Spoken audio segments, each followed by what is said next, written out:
আপনাকে একটা মেসেজ দিই, শুনেন।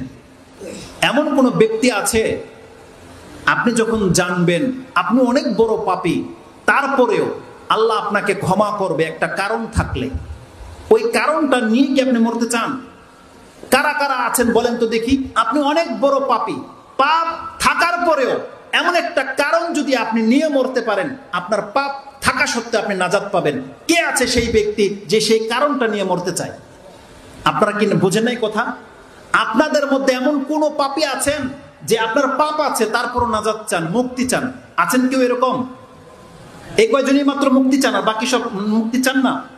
তার মানে যারা আমরা পাপী, এবার হাতটা নামাই না। আপনি যদি বুঝে থাকেন আমি আপনাকে বলি, যেই দিন আমি মেসেজটা শুনেছি না, আমি যখন শুনেছি একজন মানুষ যখন মুসলিম হয়, মুসলমান থাকতে পারে, আল্লাহর পক্ষ থেকে একটা মেসেজ এসেছে, সেই ব্যক্তি যদি আকাশ ভরা পাপ নিয়েও মরে, ও মুসলমান থাকলে আল্লাহ ওকে ক্ষমা করবে।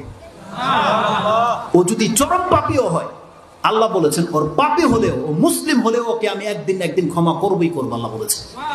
যেদিন থেকে আমি মেসেজটা পেয়েছি, আমি পাপী ঠিক আছে, ওকে, কিন্তু আমি মুসলিম হয়ে মরতে চাই। আর আমাকে বলা হয়েছে যে মুসলিম ওই ব্যক্তি যেই ব্যক্তি 5 ওয়াক্ত নামাজ পড়ে। আপনি 5 ওয়াক্ত নামাজ পড়েন, এটা হলো আপনার পরিচয়। এখন আপনি মুসলিম, এখন আপনার নেকি আর আপনার পাপ মাপা হবে। যার নেকির পাল্লা ভারী হবে সে নাজাত পাবে, যার পাপের পাল্লা ভারী হবে সে শাস্তি পাবে। কিন্তু আল্লাহ তাকে জাহান্নাম থেকে উঠাবে। কিসের কারণে? তার মুসলিম হওয়ার কারণে। কিন্তু যেই ব্যক্তি মুসলমানই হতে পারেন নাই, আপনি নাজাত পাবেন না।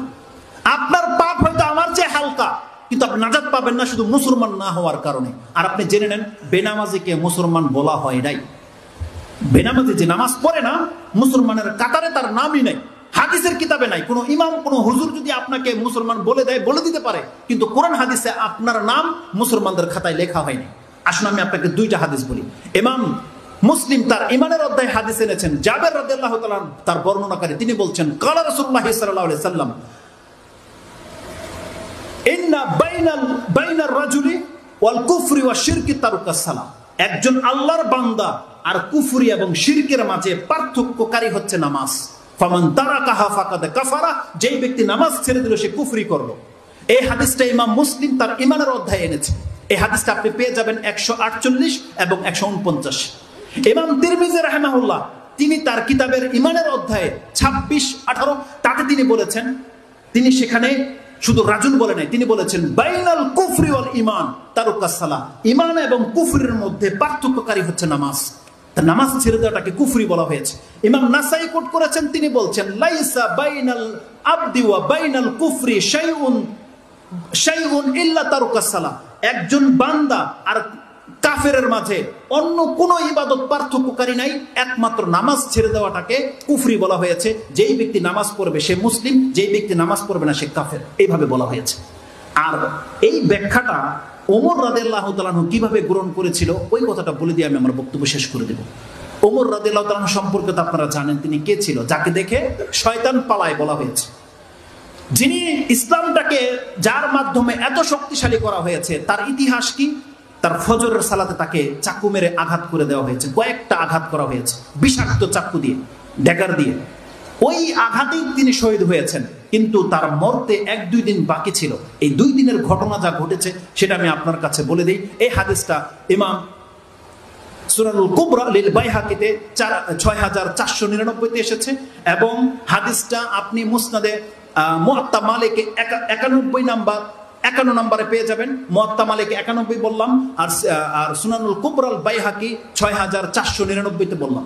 এই হাদিসটা যেটা আছে, ওমর রাদিয়াল্লাহু তাআলা আনহু তিনি যেই রাত্রে আঘাতপ্রাপ্ত হয়েছেন, মানে ফজরে, যেই দিন তার মৃত্যু হবে, তার পরের দিনের ফজরের সালাতের দৃশ্য তাবে বলছে ইবনু মাখরামা, তিনি বলছেন আমি ওমর রাদিয়াল্লাহু তাআলা আনহুর কক্ষে গিয়ে দেখি ওমর রাদিয়াল্লাহু তাআলা জেগে আছেন, ফজরের সালাত আদায় করবে, তাই বেচারা মরে যাবে, একটু পরে মরে যাবে। একজন ব্যক্তি শহীদ হয়ে যাচ্ছে, তার জ্ঞান ফিরেছে, তিনি ফজর নামাজ আদায় করার জন্য সজাগ। তাকে জিজ্ঞেস করেছেন আপনি ফজর নামাজ পড়বেন?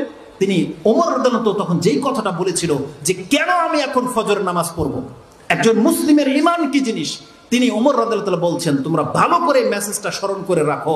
ওমর রাদিয়াল্লাহু তাআলা বলছেন লা হাজ্জা ফিল ইসলাম লিমান তারাকাস সালাহ, যেই ব্যক্তি নামাজ ছেড়ে দেবে ইসলামে তার কোনো অংশ রাখা হয় নাই। চেয়ে বড় মুফাসসির আমাদের সমাজে কেউ আছে? পৃথিবীর মধ্যে একজন দেখাতে পারবে? সমস্ত মুফাসসিরকে যদি এক পাল্লায় বসিয়ে দেন, ওমর রাদিয়াল্লাহু তাআলা যেটা আকীদা বিশ্বাস, এটাকে খণ্ডন করতে পারবেন? ওমর রাদিয়াল্লাহু বলছেন, যেহেতু আমার বিবেক আছে, আমি সুস্থ, আমার মনে হচ্ছে যে আমি এখনো মরি নাই, বেঁচে আছি, আমি ওমর, আমার উপরে নামাজ মাফ হয়নি। তিনি বলছেন লা হাজ্জা ফিল ইসলাম লিমান তারাকা সালাহ, কারণ আমি ওমর বলতেছি এই জন্য আমাকে ফরজ নামাজ পড়তেই হবে, কারণ আমি জানি যেই ব্যক্তি এক ওয়াক্ত নামাজও যদি ছেড়ে দেয়, ইসলামে তার কোনো অংশ নাই। এটা যদি ওমর রাদিয়াল্লাহু তাআলা আকীদা হইতে পারে। আর আপনি জানেন সেই দৃশ্যটা কি ছিল?